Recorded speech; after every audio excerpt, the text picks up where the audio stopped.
Previously, Shai Massoud advises our undercover reporter on how to set up a pro-Israel movement in Britain. And that's it. That's the way you establish organization. Tensions remain high after a dispute over anti-Semitism at the Labour conference. I saw Jackie Walker on Saturday and thought, you know what, I can take her. She's like 5'2" and tiny. Whoa. Oh my gosh. Well, that says it all. In part 3 of the lobby, our undercover finds himself at the center of a scandal as he secretly records events described by the media as anti-Semitic acts. For the first time, the other side of the story.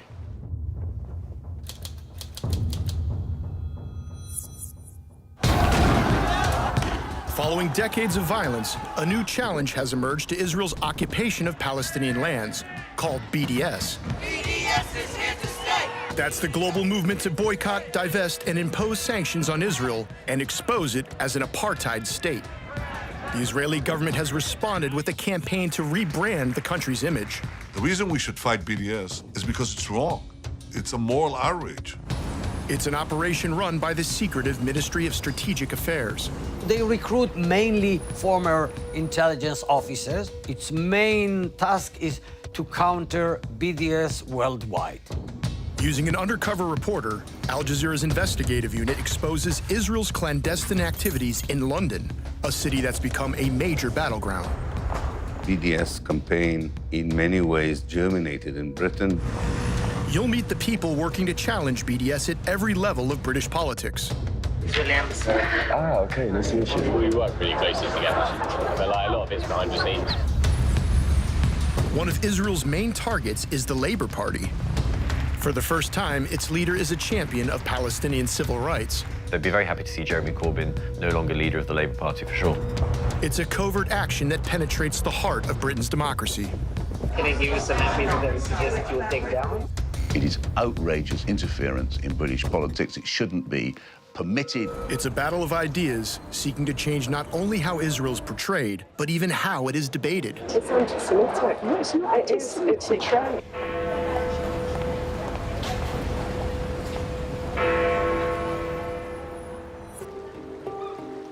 The Labour Party is holding its annual conference in Liverpool.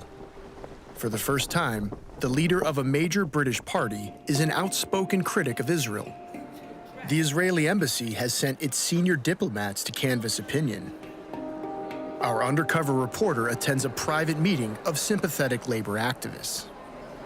The ambassador, Mark Regev, tells them what to expect. Some of the people here are more Palestinian than the Palestinians. And the fashion is, if you are on the left today, you are probably very hostile to Israel. If not anti-Semitic. I think when you... Ambassador Regev suggests a message that should be delivered to other Labour Party members.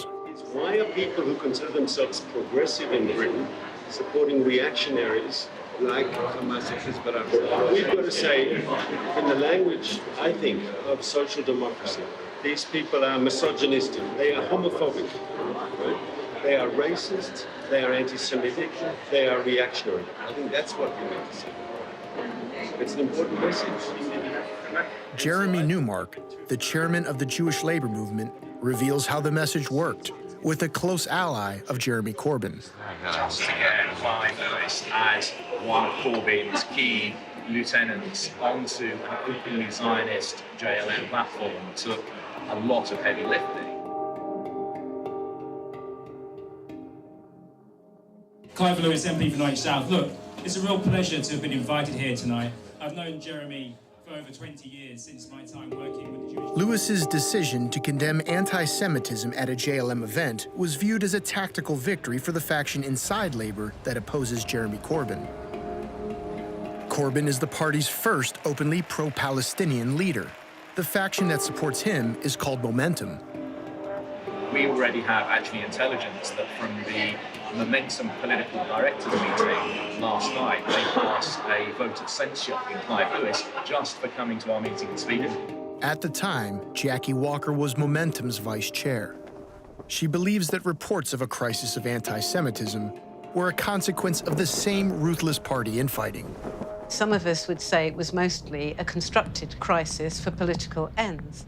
I would say, there is a crisis of the way that anti-Semitism is being manipulated and being used by certain parts of not just the Labour Party, but other parties and the media to discredit Jeremy Corbyn and a number of his supporters. I mean, let's disagree politically. I'm anti-Zionist, they are pro-Zionist. Let's have that argument. Let's have that argument, not this that's going on at the moment, no. Everything is wheels within wheels, you know? It's created a bit of division within momentum.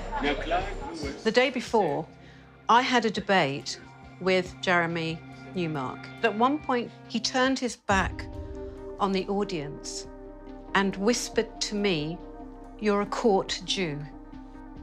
Now, anybody who is Jewish understands what that means. If you were being abused as a black person in the same way, you would be being called a house nigger. Did you report it to anyone in the party?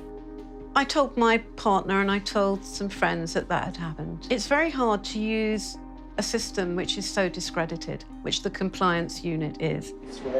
Shai Massoud, whose job at the embassy includes liaising with pro-Israel groups in Britain, ends the meeting with a summary of his achievements. The numbers, this year we did more than 50 events in the campuses of the universities of the embassy. There are more than 100 events that happen by the Israeli societies, by themselves, that they arrange in the campuses. And in addition to that, we did more than, I think, 8 receptions for young people in the embassy, including 3 receptions of 300 people that came, from the parliament. I will take a picture. Yeah. Should I take a picture of it? Yeah, you can take. Cheese. Back at the LFI stall, Shai and the Israeli delegation continued debating whether to wear the pro-Israel T-shirts. Shai has a dream. Shai has a dream. I'm going to make it come true today. He wants me to put on the T-shirt. But as Robin is my witness, I was going to put on that T-shirt today. And I have a dream that an activist will not be ashamed of what he's representing. I'm not ashamed of what I'm representing. It's a T-shirt, and it's such a huge message. It's a genuine question. If you say... One party member was attending her first conference. I heard there was a Labour Friends of Israel stall, and I thought this would be a really good opportunity to have a dialogue with a group I know who have a lot of influence, and it'd be very interesting to hear their ideas. So I found where their stall was. Can I just ask you, you're very anti the settlements. What is Labour Friends of Israel doing about they are really... We make our view clear, and we meet with people at all levels in Israeli politics and diplomatic circles, etc. And we make it absolutely clear we're not friends of Israel, enemies of Palestine. Hence our new campaign launching next month and that we're showcasing here. We believe in a two-state solution in coexistence and self-determination for both people, and that's really... How will that come about, do you think? Well, our job is to support any possible means that can bring it about. So what are we supporting is coexistence project, which is what this is about. I had no idea, quite honestly, who was behind the stall. There was a woman behind the stall. My first series of questions from memory was simply to say I was very interested to know how a two-state solution would come about. What would be the details, not a slogan, but the details. Would you like Israeli occupation? Well, what we want is a two-state solution. And the reason we've not got it now at the moment is because there's a distinct lack of security for Israel. Supporters of a two-state solution believe that a peace deal based on national boundaries that existed in 1967, before Israel's occupation, will one day lead to a viable Palestinian state. But the continued growth of Israeli settlements on occupied land has made an independent state all but impossible. If you look at a map of the West Bank and East Jerusalem today, you are looking at a fragmented territory that Israel has colonized now for almost half a century. Practically speaking, a two-state solution is just not possible under these conditions. I was actually seeking some reassurance that a two-state solution, if that's what they were promoting, was still possible. This is a big picture situation, and we want a two-state solution that is good for all. Times, what steps? Because, you know, so the Labour Party saying...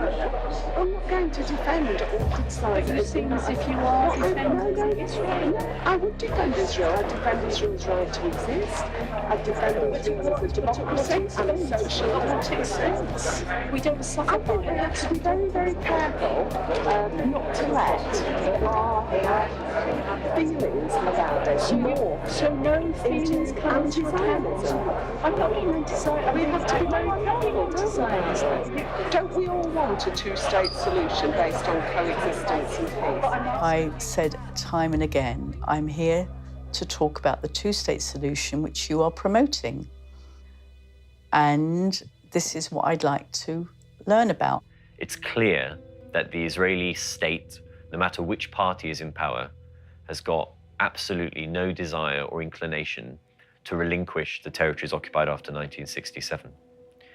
But the questions that that throws up are the kinds of questions that people don't want to ask or don't want to answer. I'm asking you how you are bringing your and we make I don't know what I think. Anyone who supports Israel has to ask himself or herself the following question. There are two possible scenarios, and only two possible scenarios. Either I support the new state of Israel, which is an ethnic apartheid state, or I support a change of regime in Israel, namely that the state and the country as a whole would go through a genuine process of democratization, as did apartheid South Africa.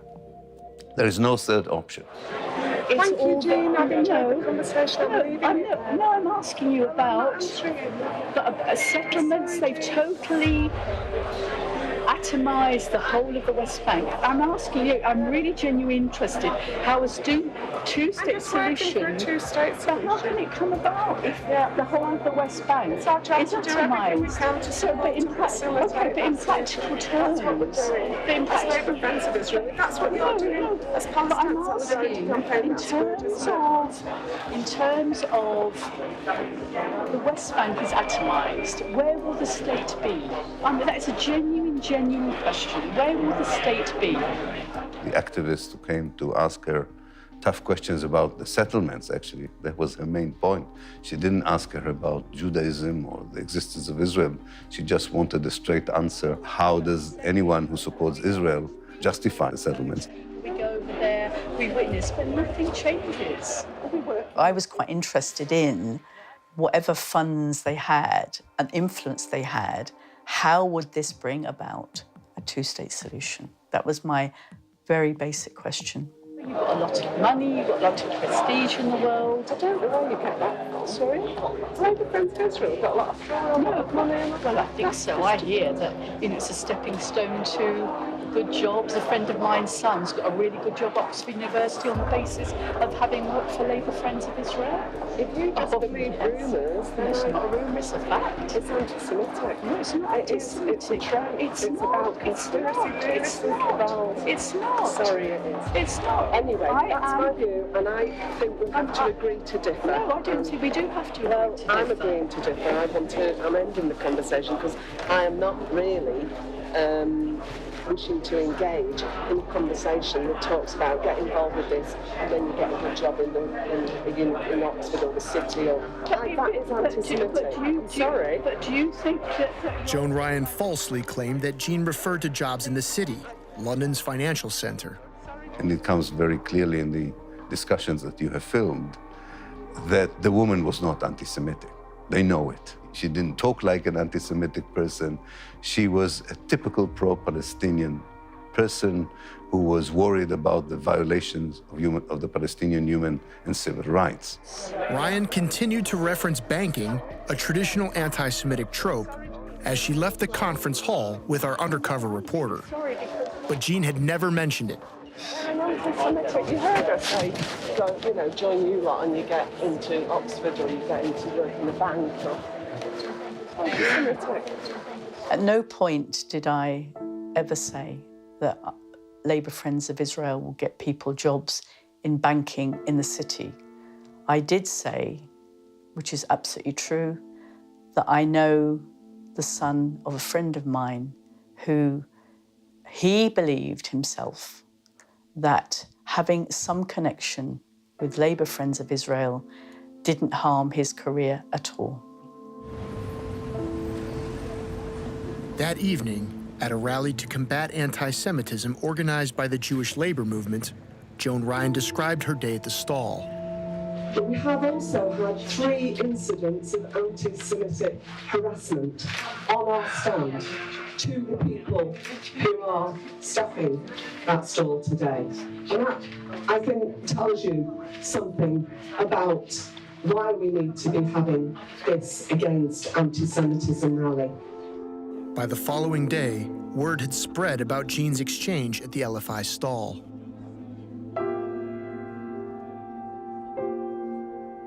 Several MPs came by and expressed concern, including Jeremy Corbyn's former challenger, Angela Eagle. I think we had a couple of problems yesterday, but today's been better, where we did have one person towards the end of the day come and say the anti-Semitism is just being used to crush Jeremy, and that the allegations are sort of made up to a certain extent, which is obviously awful, but compared with stuff yesterday, it's sort of not that as bad.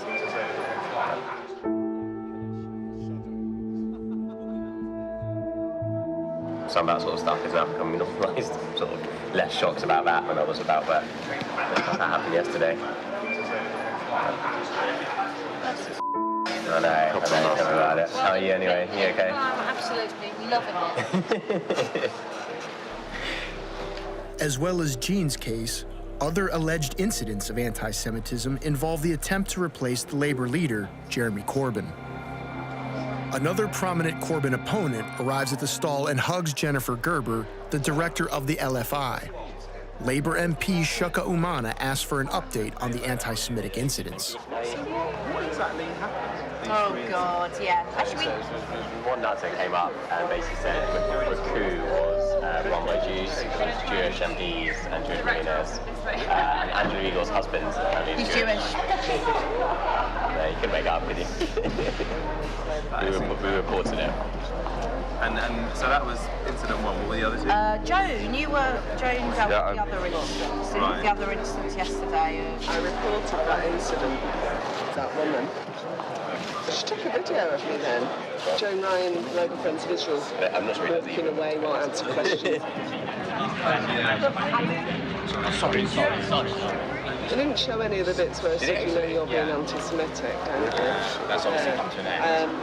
So I made a formal complaint.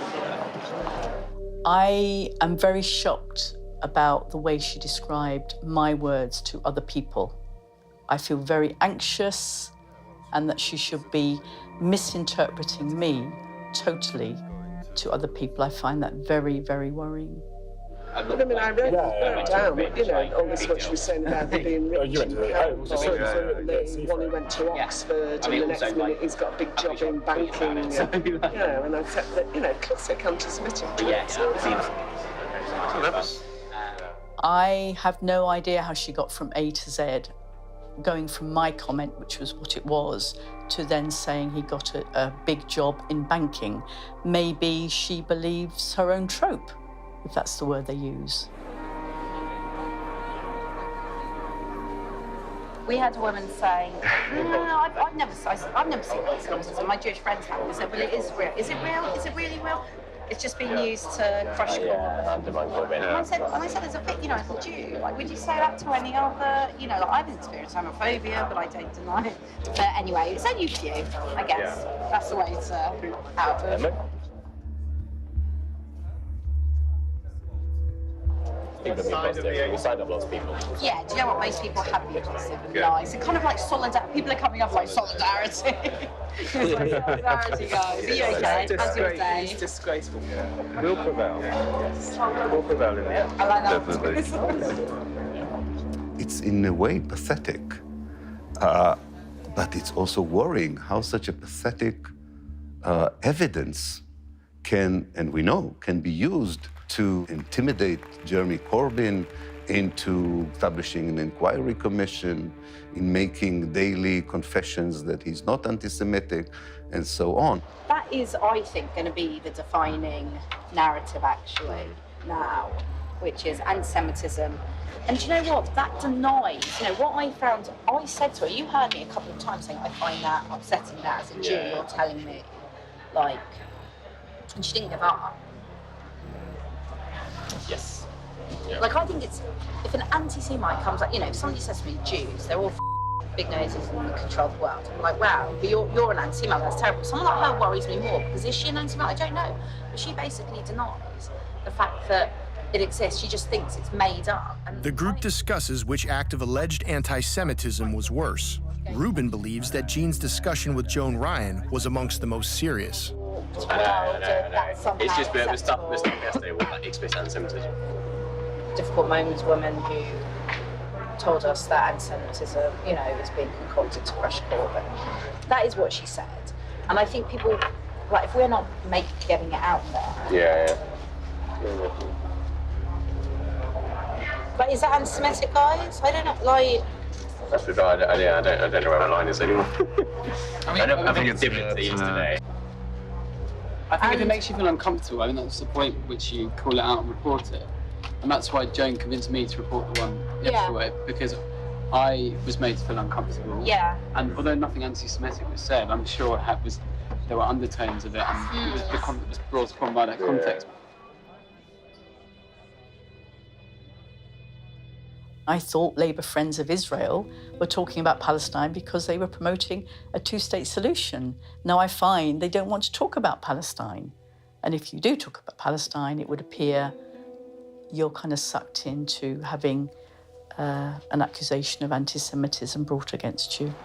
At the end of the day, if you feel offended by it and uncomfortable for it, this should be a safe space, and anything that breaks that should be reported, I think. There is that line, obviously. So they're really scratching the bottom of the barrel to make a list of 2.5 cases of anti-Semitism. 2 out of the 3, they themselves are not totally sure that they fall into their own strict definition of anti-Semitism. Jean was unaware that her exchange with Joan Ryan had made national news and that a complaint of anti-Semitism was lodged. I felt overwhelmed by being at the conference. I had no idea there would be so many things to go to, so many interesting workshops to go to, seminars at the same time as people speaking in the main hall. My husband hadn't been very well, so we actually left a day early. Shortly after, Joan Ryan's assistant emailed Robin asking him to be a witness to Jean's alleged act of anti-Semitism. I kind of feel it was an anti-Semitic, trope against Israel and Jews controlling and having power and money. I thought I think, although she didn't say Jews and she said Israel, it's definitely on the line. Do you know what I mean? Because if she had said the word Zionist, I would have said 100%. Despite being unsure of what he had witnessed, Richardson had no qualms about the expulsion of a fellow Labour Party member. How it works is, you make the complaint to the Malayan Party within their own rules will decide. I suspect, I don't know, but I suspect this woman might be potentially banned, but she did say something that was anti-Semitic. After Jean had left the conference, she was contacted by a Labour Party investigator. He would only say that it was about a serious incident. I was thinking, had I seen a fire take place? Had I seen someone throw a bottle? Had I seen a fight break out? I was really racking my brains thinking, what incident had I seen? Was I aware of? Was I a witness to something? And almost by return came an email that it was my conduct that was being investigated. I was totally shocked. That was like a real bombshell.